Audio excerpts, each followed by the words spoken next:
नमस्कार। कन्या राशि के 11,90,50,300 से ऊपर जितने जातक और जातिका भारतवर्ष में निवास करते हैं अथवा दुनिया के दूसरे हिस्सों में जो कन्या राशि के मेल फीमेल रहते हैं, उन सभी को मेरा प्यार भरा नमस्कार। आज का वीडियो मैंने सिर्फ आपके लिए बनाया है। केतु का 30 अक्टूबर 2023 को दिन के 2:13 पर आपकी ही राशि कन्या राशि में प्रवेश हो गया है, जो अगले 18 महीनों तक रहेगा। केतु के इस राशि परिवर्तन का सभी कन्या राशि के करोड़ों अरबों लोगों पर क्या प्रभाव पड़ेगा, इस वीडियो विश्लेषण में हम इसकी चर्चा करेंगे। साथ ही हम ये जानेंगे कि क्या सावधानियां रख करके आप केतु के अच्छे या बुरे प्रभावों से बच सकते हैं और अच्छे प्रभावों को बढ़ा सकते हैं। वीडियो के अंत में हम जानेंगे कि आप केतु के इस राशि परिवर्तन का मैक्सिमम लाभ लेने के लिए क्या उपाय कर सकते हैं। वीडियो के मध्य में हम जानेंगे कि यदि आप केतु प्रभावित व्यक्ति हैं तो आप जीवन में सफलता की सीढ़ियां कैसे चढ़ सकते हैं। कौन से लोग हैं जिन पर इस राशि परिवर्तन का सर्वाधिक प्रभाव पड़ने वाला है। तो ये बहुत सारी बातें हैं जो मैंने इंट्रो में बता दी। अब एक एक करके इस पर हम चर्चा करते हैं। चलिए शुरू करते हैं आज का वीडियो। केतु का राशि परिवर्तन कन्या राशि में अक्टूबर 2023 से 2025 तक क्या परिणाम लेके आने वाला है अगले 1.5 सालों में। देखिए, कन्या राशि शुचिता, पवित्रता, शुद्धता की राशि है। इस राशि में जब केतु गए हैं तो केतु आपको संकेत देते हैं सबसे पहला कि आपको अपने आप को शुद्ध और पवित्र रखना होगा। केतु आध्यात्मिकता के प्लैनेट हैं, मोक्षदायक मुक्तिदाता प्लैनेट हैं, और मुक्तिदाता प्लैनेट जब पवित्रता की राशि में चला जाए तो स्वयं ही आपके अंदर बहुत सारे चेंजेस आने लगेंगे। केतु परिवर्तन के कारक हैं, तो केतु आपको बदलेंगे, बदलने का संकेत देते हैं। केतु राहु ये परिवर्तन के द्योतक होते हैं। और केतु आपको ये भी बताते हैं कि इन 18 महीनों के दौरान आपको अपने मन वचन कर्म से शुद्ध रहना है, पवित्र रहना है। मनसा वाचा कर्मणा, शुद्धि का ध्यान रखेंगे। कोई ऐसा काम नहीं करेंगे जिससे आपकी सामाजिक हैसियत डाउन हो जाए, आपकी सामाजिक इमेज बिगड़ जाए। केतु का पौराणिक स्वरूप क्या है? भगवान विष्णु ने स्वरभानु नाम के राक्षस दैत्य का सिर काट दिया था। सिर वाला हिस्सा अमृत पी के अमर हो गया तो राहु बन गया, और धड़ वाला हिस्सा कट के भगवान विष्णु के चरणों में गिर गया तो वो केतु बन गया। मोक्ष को प्राप्त हो गया। भगवान विष्णु ने दोनों हिस्सों को ग्रह बनने का आशीर्वाद दे दिया। तो केतु जो है वो मोक्षदायक है। मानसागरी जैसे ग्रंथों में केतु को राहु पुच्छम कहा गया है। काल सर्प दोष में राहु सांप का मुंह होता है और केतु सांप की पूंछ होती है। पूंछ कंपैरेटिवली कम खतरनाक होती है। तो केतु जिस राशि में जाते हैं उस राशि से संबंधित व्यक्ति में बहुत सारे चेंजेस ले आते हैं। और चूंकि कन्या राशि में राशि के ऊपर से ही केतु का गोचर हो रहा है अगले 18 महीनों में, तो राशि मतलब आपकी पूरी पर्सनालिटी, आपका व्यक्तित्व। अब व्यक्तित्व में जब केतु आके सवार हो जाते हैं तो बहुत सारे चेंजेस लाते हैं जीवन में। तो सबसे पहला तो ये संकेत है कि आपको अपने आप को बदलना होगा, परिवर्तित करना होगा। इस पर हम विस्तार से आगे चर्चा करेंगे कि परिवर्तन कैसा होगा, किस प्रकार का होगा। कौन से लोग हैं जो इस राशि परिवर्तन से, केतु के इस गोचर से सर्वाधिक प्रभावित होंगे? वो लोग जो केतु से संबंधित कार्य करते हैं। केतु से संबंधित कार्य है कंप्यूटर रिलेटेड, टेक्नोलॉजी। राहु और केतु दोनों टेक्नोलॉजी के कारक हैं, पर केतु सूक्ष्मता, बारीकी के कारक हैं। कंप्यूटर में छोटी छोटी चिप्स लगती हैं, माइक्रो चिप्स। मोबाइल में चिप्स लगती हैं, छोटे सिम कार्ड आते हैं। हवाई जहाज, शिप्स, चाहे वो कमर्शियल हो या वॉरशिप हो, फाइटर जेट्स, हेलीकॉप्टर्स, ट्रेन्स, कारें, बाइक्स। अब तो बाइक्स में भी चिप्स आने लगी हैं। कोई ऐसा क्षेत्र नहीं है जहां पे माइक्रो चिप्स का इस्तेमाल ना होता हो। केतु है माइक्रो, छोटी चीज़ें, सूक्ष्म चीज़ें। राहु है मैक्रो, बड़ी चीज़ें। तो ऐसे लोग जो माइक्रो चीज़ें बनाने वाली कंपनी में काम करते हैं, इंजीनियर हैं, टेक्नीशियन हैं, ये सारे लोग केतु प्रभावित हैं। और इन लोगों पर केतु के इस राशि परिवर्तन का सर्वाधिक प्रभाव पड़ने वाला है। इसके अलावा जो लोग समाज सेवा का काम करते हैं, एनजीओ चलाते हैं, ट्रस्ट चलाते हैं, सोशल सर्विस करते हैं, फिलांथ्रोपी करते हैं, पैसे दे के दूसरों की सहायता करते हैं, ये सारे लोग केतु प्रभावित होते हैं। और ये भी इस राशि परिवर्तन से सर्वाधिक प्रभावित होने वाले हैं। जिन लोगों की उम्र 45 साल से ऊपर हो चुकी है, 45 ईयर्स यदि आप क्रॉस कर चुके हैं, तो आप केतु प्रभावित हैं। आपके ऊपर इस राशि परिवर्तन का सर्वाधिक प्रभाव पड़ेगा। यदि आपका जन्म किसी भी महीने की 7 तारीख, 16 तारीख और 25 तारीख को हुआ है, 7, 16 एंड 25, तो अकॉर्डिंग टू न्यूमेरोलॉजी आप केतु प्रभावित व्यक्ति हैं और इस राशि परिवर्तन से सर्वाधिक प्रभावित आप होने वाले हैं। यदि आपकी कन्या राशि है तो आप सर्वाधिक प्रभावित होंगे। अब कन्या राशि आपकी है भी या नहीं, ये कैसे पता करेंगे? अपनी अपनी जन्म पत्रिका खोलिए और देखिए, यदि आपकी जन्म पत्रिका में चंद्रमा मून 6 में बैठा है तो आप कन्या राशि के व्यक्ति हैं। ये जो विश्लेषण मैं कर रहा हूँ, गोचर का, राशि परिवर्तन का जो विश्लेषण होता है, ये चंद्र गणनाओं पे आधारित होता है, इसीलिए इसको राशि से देखते हैं। ठीक है, तो आप कन्या राशि के व्यक्ति हैं, आप अधिक प्रभावित होने वाले हैं। अब जो लोग बाल की खाल निकालने का काम करते हैं, डाटा एनालिसिस करते हैं, डिकोडिंग करते हैं किसी चीज़ को, किसी कोड को तोड़ना, कोई नया कोड बनाना, जो लोग बार कोड वगैरह बनाते हैं ना, आजकल आप शॉपिंग मॉल्स वगैरह में जाएंगे तो हर चीज़ के पीछे, हर पैकेट के पीछे एक बार कोड लगा रहता है। ये कोड जो है, कोडिंग का काम जो लोग करते हैं, ये केतु प्रभावित लोग होते हैं, जो बार कोड्स तैयार करके देते हैं, जो QR कोड बनाते हैं, गूगल पे, फ़ोन पे, पेटीएम, इन सारी चीज़ों में, भीम UPI ऐप में QR कोड होता है ना, जिसको आप स्कैन करके पैसा भेजते हैं, वो कोडिंग इसी को कहते हैं। ये सारा सूक्ष्मता, बारीकी वाली चीज़ें हैं। एक कोड को जब एनालिसिस किया जाता है तो उसमें बहुत सारी सूक्ष्म चीज़ें होती हैं। मैं तो साइंटिस्ट हूँ नहीं, इसलिए उस विषय में विस्तार से मैं नहीं बता पाऊँगा। मेरा तो अपने क्षेत्र में कमांड है, अपने सब्जेक्ट पर। तो ये कोडिंग का काम जितने लोग करते हैं, ये केतु प्रभावित लोग हैं। तो यदि आप इनमें से किसी क्षेत्र में आते हैं तो समझिए कि इस राशि परिवर्तन का अगले 18 महीनों में आप पर सर्वाधिक, मैक्सिमम इफेक्ट पड़ने वाला है। अब एक टिप देता हूँ न्यूमेरोलॉजी के हिसाब से, ये एक्सक्लूसिव टिप है केतु प्रभावित लोगों के लिए। यदि आप केतु प्रभावित महिला हैं या पुरुष हैं, दोनों, ये दोनों के लिए एक जैसा है, जातक और जातिका दोनों के लिए। यदि आपका जन्म किसी भी महीने की 7, 16, 25 तारीख को हुआ है तो निश्चित रूप से आप केतु से प्रभावित व्यक्ति हैं।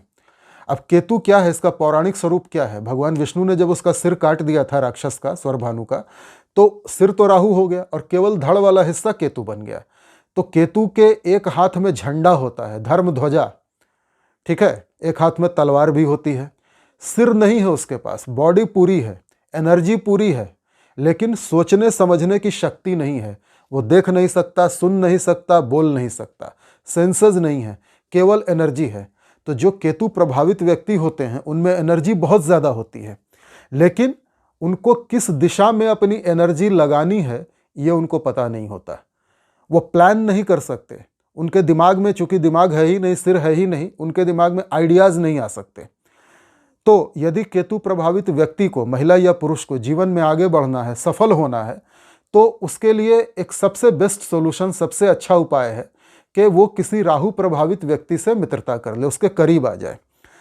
एक ही राक्षस के दो हिस्से हैं, राहु और केतु। जन्म कुंडली में दोनों एक दूसरे से 180 डिग्री के एंगल पे विराजते हैं, एक दूसरे से ठीक अपोजिट, सप्तम भाव में, आमने सामने।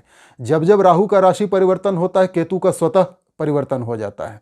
ये दोनों एक दूसरे के बिना रह ही नहीं सकते, एक दूसरे से मिलके ही कंप्लीट होते हैं। तो यदि आप केतु प्रभावित महिला हैं, 7, 16, 25 को आप जन्मी हैं, तो आप किसी राहु प्रभावित पुरुष के करीब आइए। वो व्यक्ति जो किसी भी महीने की 4 तारीख, 13 तारीख, 22 तारीख या 31 तारीख को जन्मा हो। 4, 13, 22, 31 ये राहु के अंक हैं। अब राहु के पास सिर है, आइडियाज़ बहुत आते हैं, एक से एक थॉट्स आएंगे। राहु एक्सपेंशन है, तरह तरह के विचार आते हैं, पर उन विचारों को राहु एग्जीक्यूट नहीं कर पाता, लागू नहीं कर पाता, क्योंकि बॉडी नहीं है। तो राहु केतु के बिना अधूरा है, केतु राहु के बिना अधूरा है। जब ये दोनों एक दूसरे के करीब आते हैं तो राहु केतु की सम्मिलित शक्ति बहुत कमाल कर जाती है। दोनों की स्वार्थ सिद्धि हो जाती है, दोनों के मतलब पूरे हो जाते हैं। राहु प्रभावित व्यक्ति आइडियाज़ लाता है और केतु प्रभावित व्यक्ति उसको एग्जीक्यूट करता है, उसको लागू करता है, तो दोनों के काम बन जाते हैं। पुरुष और स्त्री की बात मैंने इसलिए की कि यदि आप केतु प्रभावित महिला हैं और आप राहु प्रभावित पुरुष के करीब आती हैं, तो प्रकृति की जो शक्ति होती है, शिव और शक्ति, पुरुष और स्त्री की जो शक्ति है वो आपस में मिलेगी, उसकी एनर्जी और राहु केतु की एनर्जी, ये दोनों मिलकर जबरदस्त चमत्कारिक परिणाम देंगे। तो यदि आप केतु प्रभावित पुरुष हैं तो महिला के राहु प्रभावित महिला से संपर्क बनाइए, यदि आप केतु प्रभावित महिला हैं तो राहु प्रभावित पुरुष से संपर्क बनाइए, आप दोनों के काम बनने लगेंगे। ये सबके लिए है, केवल कन्या राशि वालों के लिए नहीं है। जो भी केतु प्रभावित व्यक्ति हैं, ये सबके लिए मैंने बताया। चलिए अब आते हैं कि केतु भाई आपकी राशि पर आ गए हैं, कन्या राशि वालों की राशि पर ही आ गए हैं, तो क्या क्या कर सकते हैं आपके साथ। केतु सबसे पहले तो ये कि मिश्रित परिणाम देने वाले हैं, आपको मिक्स रिजल्ट देंगे। कुछ रिजल्ट बहुत अच्छे होंगे और कुछ थोड़े खराब भी होंगे। चूँकि केतु कितने भी अध्यात्म के ग्रह हों, मोक्षदाता ग्रह हों, पर है तो राक्षस का धड़, इसलिए 100% ऐसा नहीं होगा कि सब कुछ अच्छा ही अच्छा होगा। यदि आपकी जन्म कुंडली में इन दिनों केतु की ही महादशा चल रही है, या केतु की अंतर्दशा प्रत्यंतर दशा चल रही है, या केतु कन्या राशि में ही विराजमान है आपकी अपनी जन्म कुंडली में, तो भी आप सर्वाधिक प्रभावित होने वाले हैं इस राशि परिवर्तन से। और परिणाम जो हैं वो वैरी करेंगे, रिजल्ट्स में vary from person to person depending upon the Ketu's position in your natal chart. आपकी अपनी जन्म पत्रिका में केतु की क्या स्थिति है, वो कोई अच्छा योग बना रहा होगा तो जो परिणाम अभी मैं बताने जा रहा हूँ उनमें वृद्धि हो जाएगी। यदि केतु कोई बुरा योग बना रहा होगा, बुरे ग्रहों की दृष्टि में होगा, तो जो नुकसान वाले परिणाम हैं उनमें वृद्धि हो जाएगी। तो इस तरह से आप समझेंगे कंडीशंस अप्लाइड एवरीवेयर। अच्छा, आगे बढ़ने से पहले जो 2 सदाबहार निवेदन मैं हमेशा करता हूं वो कर लेता हूं। यदि आप डायरेक्ट मेरे इसी वीडियो पे आए हैं तो मैं आपसे अनुरोध करूंगा कि मेरे अब तक के पुराने सारे वीडियोस को देख जाएं, क्योंकि इस वीडियो में कई बार भावों की चर्चा होगी, ग्रहों की दृष्टि वगैरह की चर्चा होगी, और इन सारे विषयों पर मैंने पहले ही वीडियो बना के अपने चैनल पर अपलोड किया हुआ है। यदि आप उन सारे वीडियोज़ को देख जाएंगे तो ये वीडियो देखने में, समझने में आपको आसानी होगी। और दूसरा निवेदन है कि यदि आपने अब तक हमारे चैनल को लाइक और सब्सक्राइब नहीं किया है तो कृपया अब कर लीजिए। यदि आपने बेल आइकॉन के बटन को नहीं दबाया है, ऑल का ऑप्शन टच नहीं किया है, कृपया अब कर लीजिए। यदि आपने अब तक अपने दोस्तों, मित्रों, रिश्तेदारों को हमारे चैनल के बारे में नहीं बताया है, कृपया अब बता दीजिए। और यदि आपने अब तक हमारे चैनल को अपने फेसबुक, ट्विटर, इंस्टाग्राम, टेलीग्राम इत्यादि पे शेयर नहीं किया है तो कृपया अब कर दीजिए, ताकि अधिक से अधिक लोग हमारे चैनल पे विजिट करें, ये वीडियो देखें और केतु के इस ट्रांजिट का सर्वाधिक मैक्सिमम बेनिफिट उठा लें, सर्वाधिक लाभ उठा लें। ठीक है, चलिए केतु कन्या राशि में। कन्या राशि में केतु सबसे पहले तो आपकी सेहत को खराब करेंगे, आपकी तबीयत खराब रहनी शुरू हो जाएगी। केतु परिवर्तन का द्योतक है, जो मैंने पहले बताया। जहां आते हैं उस भाव से संबंधित चीज़ों का त्याग करवाते हैं और आप में चेंज लाते हैं। यदि आपने चेंज को स्वीकार कर लिया, केतु के इस पीरियड में आपने अपने आप को बदलना शुरू कर दिया, तो ये केतु आपके नाम का झंडा बुलंद कर देंगे। केतु के हाथ में जो ध्वजा होती है, जो झंडा होता है, वो आपका बुलंद होगा और आपकी सामाजिक स्थिति बहुत अच्छी हो जाएगी। कन्या राशि वाले सभी पुरुष और स्त्री ध्यान से सुने। यदि आपने परिवर्तन को स्वीकार किया तो आपका समाज में मान, प्रतिष्ठा, यश, गौरव बढ़ जाएगा। यदि आपने परिवर्तन को स्वीकार नहीं किया, यदि आपने अपने आप को चेंज नहीं किया और शुद्धता एवं पवित्रता का ध्यान नहीं रखा, तो समाज में आपकी स्थिति अचानक से डाउन हो जाएगी, बड़ी थू-थू होगी चारों तरफ। यदि आप किसी का पैसा लेकर के, उधार लेकर के खा गए, पचा गए, लौटाया नहीं, यदि आपने कोई झूठा वादा कर दिया, निभाया नहीं, यदि आपने दिखावा किया, किसी चीज़ का ढोंग किया, तो ये केतु आपको बहुत बुरी तरह दंडित करेंगे, आपके समाज में प्रतिष्ठा धूमिल कर देंगे। और यदि आपने अपने आप को, चूँकि केतु आध्यात्मिक प्लैनेट हैं, मोक्ष और मुक्ति के प्लैनेट हैं, केतु डिटैचमेंट दिखाते हैं। जिस भाव में बैठते हैं उस भाव से संबंधित चीज़ों का त्याग करवाते हैं। जब तक त्याग नहीं करेंगे, मोह माया से मन को मोड़ेंगे नहीं, तब तक मोक्ष कहाँ से मिलेगा। तो केतु चूंकि आपको आपकी राशि पे आके आपको आध्यात्मिक बनाने आए हैं, तो यदि आप आध्यात्म की राह पर बढ़ते हैं आगे, आप देखेंगे अचानक से आप धार्मिक हो जाएंगे। आपके मन में तरह तरह के आध्यात्मिक विचार आने लगेंगे। केतु इंट्रोस्पेक्शन करवाते हैं, आत्मनिरीक्षण, आत्म मंथन, आत्मचिंतन। आप एकांतवास में, आइसोलेशन में जाएंगे। आपको लोगों से मिलना जुलना अब अच्छा नहीं लगेगा। अब आप एकांत में, अकेले में रहना और अकेले में रह करके चिंतन करना ज़्यादा पसंद आएगा। जब आप इस स्थिति में आएंगे, जब आप बाहर की दुनिया से कटेंगे, लोगों से कटेंगे, तो आप आत्म मंथन करेंगे, अपने अंदर झांकेंगे, अपने अस्तित्व को जानने का प्रयास करेंगे, ईश्वर के सत्य को पहचानने की कोशिश करेंगे, ब्रह्मांड के रहस्यों को जानने का प्रयास करेंगे। ठीक है, मैं कौन हूँ, मृत्यु के बाद क्या होता है, मृत्यु के बाद आत्मा कहाँ जाती है, जीवन है भी या नहीं, स्वर्ग नरक क्या है, ठीक है, आत्मा का फॉर्म क्या है, क्या वो सिर्फ एनर्जी है, या सूक्ष्म शरीर क्या होता है, ये तो स्थूल शरीर जो आप मुझे देख। केतु जब राशि के ऊपर आते हैं तो आत्मनिरीक्षण, आत्ममंथन, आत्मचिंतन करवाते हैं, आइसोलेशन में ले जाते हैं। तो कन्या राशि के जितने भी पुरुष स्त्री हैं वो बोलना कम कर देंगे, इंट्रोवर्ट हो जाएंगे, अंतर्मुखी हो जाएंगे, एकांत में रहेंगे, लोगों से थोड़ा कटेंगे और आत्मचिंतन करेंगे, जीवन मृत्यु के रहस्यों को समझने का प्रयास करेंगे। तंत्र मंत्र, ज्योतिष, ऑकल्ट, गुप्त ज्ञान, गूढ़ रहस्य, जादू टोना टोटका, रिसर्च, पीएचडी, शोध जिसको कहते हैं, इन चीज़ों में इंटरेस्ट बढ़ेगा और कई सारी चीज़ों का ज्ञान हो जाएगा उनको। इन 1.5 सालों के अंदर कन्या राशि वाले ज्ञान अर्जित कर लेंगे बहुत सारा। यदि कोई रिसर्च कर रहा था, किसी विषय पर पीएचडी कर रहा था, कोई आर्कियोलॉजी यानी पुरातत्व संबंधी कोई काम कर रहा था, या फिर हिस्ट्री में किसी की रुचि थी, कोई ऐसी चीज़ पर एक्सपेरिमेंट कर रहा था जो कोई सूक्ष्मता लिए हुए हो, तो इन सारी चीज़ों में सफलता हासिल हो जाएगी और कई सारे अलग अलग विषयों का ज्ञान होगा। आध्यात्म, धर्म, दर्शन, फिलॉसफी, रिलीजन एंड स्पिरिचुअलिज्म, इसका ज्ञान तो होगा ही। मतलब आपकी आध्यात्मिक उन्नति इन 1.5 सालों में अवश्य होगी, इसमें कोई शक नहीं है। ये अच्छी चीज़ें बता रहा हूँ, लेकिन केतु कभी भी अच्छी चीज़ें लेकर नहीं आते, केवल अच्छी चीज़ें लेकर नहीं आते, साथ में कुछ बुरा भी लाते हैं। तो आपके आध्यात्मिक विकास के लिए तो बहुत अच्छा है। भौतिक समृद्धि भी देंगे केतु, ऐसा नहीं है कि भौतिक समृद्धि नहीं देंगे, इच्छाओं की पूर्ति नहीं करेंगे, इच्छाओं की पूर्ति भी करेंगे। धन दौलत समृद्धि भी आपको प्राप्त होगी, मान प्रतिष्ठा भी बढ़ेगी, नाम का झंडा भी बुलंद होगा। यदि आपने अपने व्यवहार में परिवर्तन किया, अपनी स्किल्स को डेवलप किया, आप नई नई चीज़ें सीखें, ज्ञान अर्जित करने की जो बात मैंने कही, उसमें से कई सारे ज्ञान जो है वो टेक्निकल चीज़ों के भी होंगे, सूक्ष्मता के होंगे। तो आप टेक्निकल चीज़ें सीखें और देखें समाज में किस प्रकार से आपकी मान प्रतिष्ठा बढ़ती चली जाती है, तो धन भी आएगा इससे।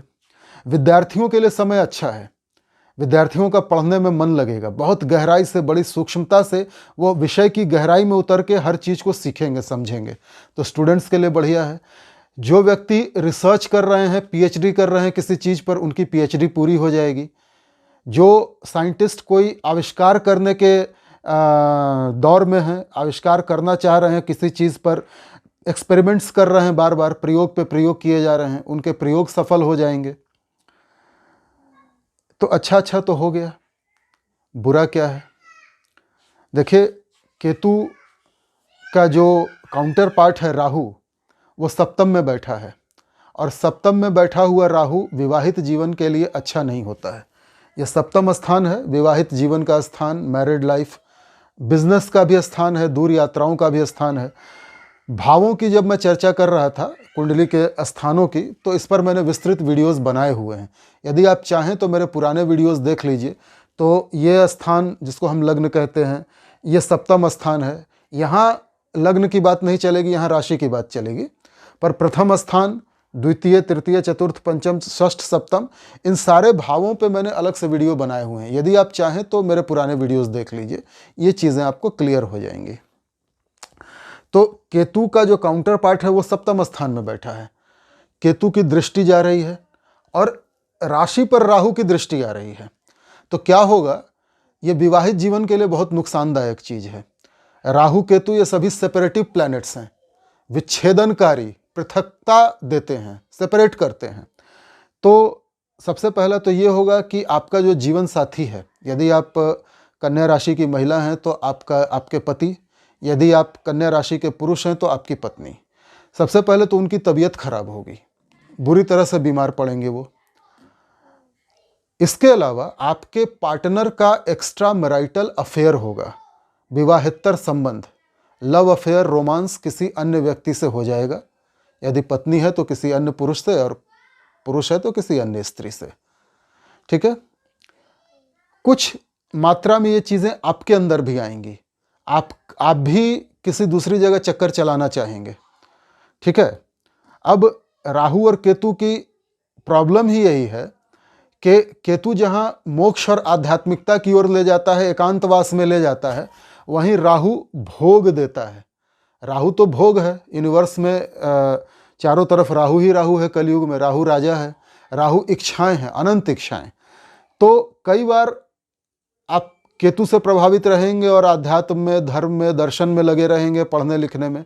और कई बार ऐसा होगा, चूँकि ये हिस्सा जो है फर्स्ट पार्ट हमारा बॉडी ही है पूरी, तो अचानक से बड़ी सारी इच्छाएं जागेंगी, जिनमें सेक्सुअल इच्छा, एक सेक्सुअल डिज़ायर जो है वो एक बहुत बड़ी डिज़ायर होगी। और कई बार आपका भी कहीं कोई अफेयर हो सकता है इस पीरियड में। अब ये करना है या नहीं करना है ये आपके बुद्धि विवेक पे मैं छोड़ता हूँ, पर ये चीज़ें दिख रही हैं। आपकी अपनी तबीयत भी खराब होगी, केतु अपने रोग देंगे। अब केतु के रोग क्या होते हैं? केतु सर्जरी के कारक होते हैं, खासकर माइक्रो सर्जरी। माइक्रो मैंने कहा ना, आजकल ऑपरेशन में रोबोटिक सर्जरी होती है, लेज़र से सर्जरी होती है, सूक्ष्म सर्जरी होती है, एंडोस्कोपी होती है, बड़ा छोटा सा कैमरा आपकी बॉडी में डाल दिया जाता है। ये सारी चीज़ें केतु के अंडर आती हैं और सर्जरी का कारक है केतु। तो केतु आमतौर पे पुरुषों में प्रोस्टेट की प्रॉब्लम देते हैं, किडनी रिलेटेड प्रॉब्लम देते हैं, इन्फेक्शन देंगे आपको केतु, और विशेषकर पेट का रोग, पेट के इन्फेक्शन देंगे बड़े लेवल के। खाने पीने से संबंधित सावधानी आपको रखनी होगी, वरना बैक्टीरियल, माइक्रोबियल इन्फेक्शन आपको होगा, संक्रमण होगा, और इससे आप अगले 18 महीनों में बहुत परेशान रहेंगे। दांतों में प्रॉब्लम होगी, आंखों में प्रॉब्लम होगी, डिप्रेशन, एंग्जाइटी में आप जाएंगे, अकेले रहेंगे ना, एकांतवास में जाएंगे तो डिप्रेशन, एंग्जाइटी भी होगी। तो ये सारी चीज़ें आपके साथ विशेषकर होंगी अगले 18 महीनों तक। यदि जन्म कुंडली में कोई खराब दशा चल रही है आपके नटल बर्थ चार्ट में, नटल चार्ट में, तो ये चीज़ें और बढ़ जाएंगी। यदि जन्म कुंडली में कोई अच्छी दशा चल रही है तो इन चीज़ों में कमी आ जाएगी। तो सभी 11,90,50,000 लोगों पर कन्या राशि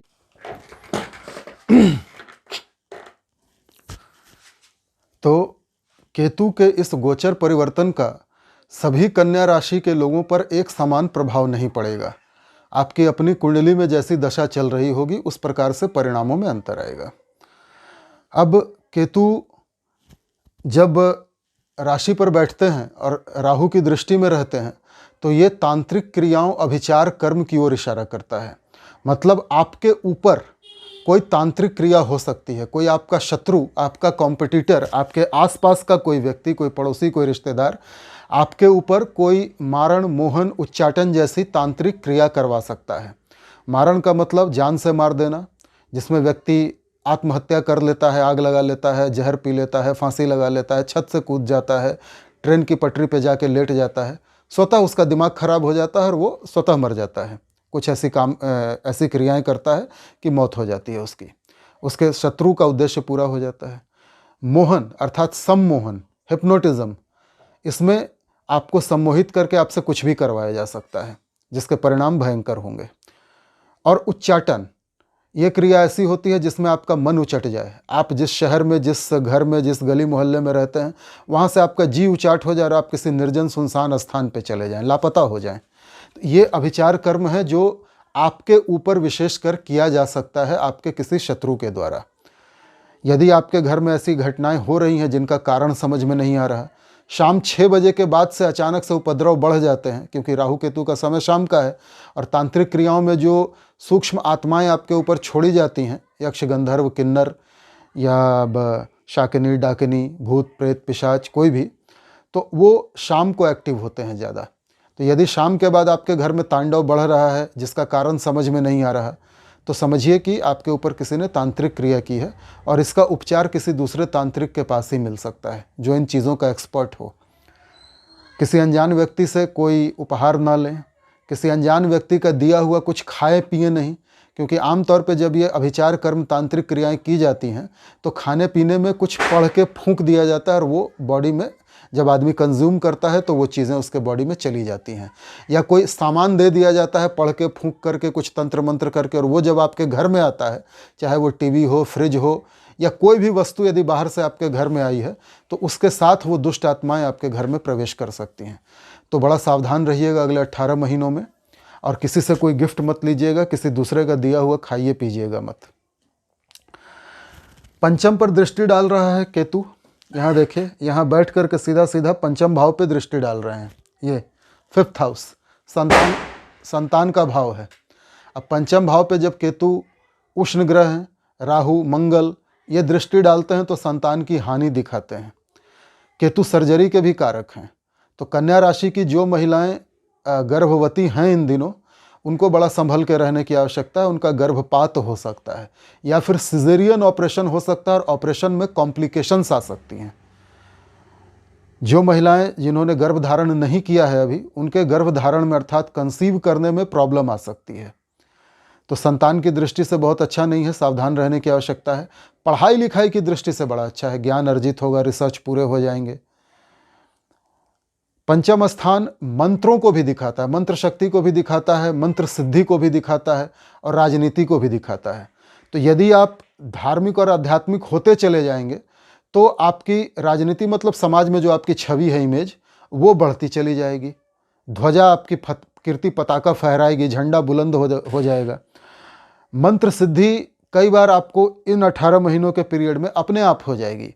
मंत्रों को जानने की इच्छा होगी कि फलाना मंत्र को कैसे जप किया जाता है, उसके क्या प्रभाव हैं, कितनी बार जप किया जाता है, और ये मंत्र सिद्धि अपने आप होती भी चली जाएगी आपकी इन 18 महीनों के दौरान। सप्तम भाव का मैंने बता दिया, पति या पत्नी का एक्स्ट्रा मैरिटल अफेयर शुरू हो जाएगा, झगड़े बहुत ज़्यादा हो जाएंगे, विचार नहीं मिलेंगे, जीवन साथी की तबीयत बहुत बुरी तरह से खराब होगी। कई कारण होंगे जिनसे आपकी मैरिड लाइफ बुरी तरह डिस्टर्ब होने वाली है। आपके आइसोलेशन में जाने का ये भी एक कारण बनेगा, डिप्रेशन में, तनाव में आप आएंगे, एंग्जाइटी में, उसका ये भी एक कारण होगा। कई बार आप भी करेंगे। नवम भाव पे दृष्टि डाल रहा है केतु, नवम दृष्टि। तो नवम भाव होता है धर्म भाग्य भाव, पिता का भाव। धार्मिक यात्राएं आपकी बढ़ जाएंगी, कई सारी धार्मिक यात्राओं पे जाएंगे, मठों में, मंदिरों में, आध्यात्मिक स्थल पे जाएंगे। आप किसी आध्यात्मिक गुरु की तलाश करेंगे, कोई स्पिरिचुअल गुरु आपका बन जाएगा, मिल जाएगा कोई जो आपको आध्यात्म के मार्ग पे आगे तक ले जाएगा।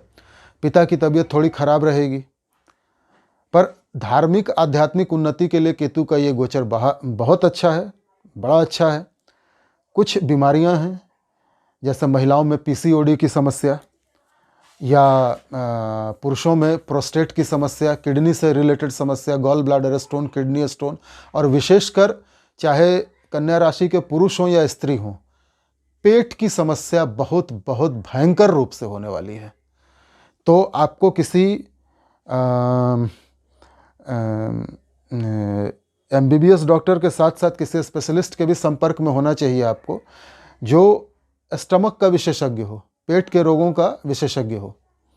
गैस्ट्रोइंटेरोलॉजिस्ट, इस नाम को याद रख लीजिए, गैस्ट्रोइंटेरोलॉजिस्ट। ये एक डिग्री होती है, और जो डॉक्टर आपके शहर में गैस्ट्रोइंटेरोलॉजिस्ट हो, आप उसके संपर्क में रहिए, आपको कई बार उसकी ज़रूरत पड़ेगी। सावधानियां मैंने आपको बता दी, किसी से झूठ नहीं बोलना, धोखा नहीं देना, 420 नहीं करना, शुद्धता पवित्रता का ध्यान रखना है।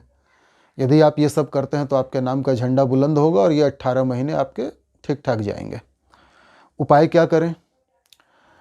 केतु के उपायों में जो सबसे पहला उपाय है वो है भगवान श्री गणेश गणपति जी की आराधना करना।